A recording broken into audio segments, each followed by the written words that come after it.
po, ako si Amara Mati Lazaro. Ako ay nakatira sa Dubai, United Arab Emirates.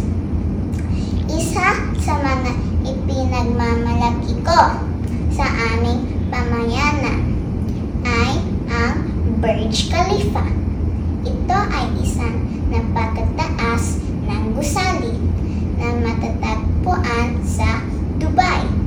Ang Burj Khalifa ay kilala bilang pinakamataas ng gusali sa buong mundo.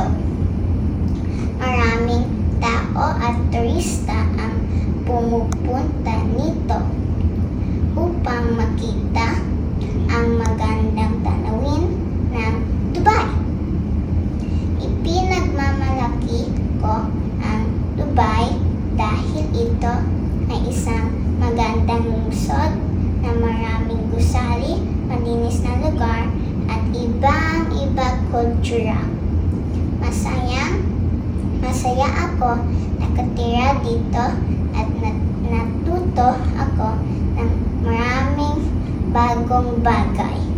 At ngayon, babanggitin ko ang mga pangalan ng pantangin na ginagamit ko.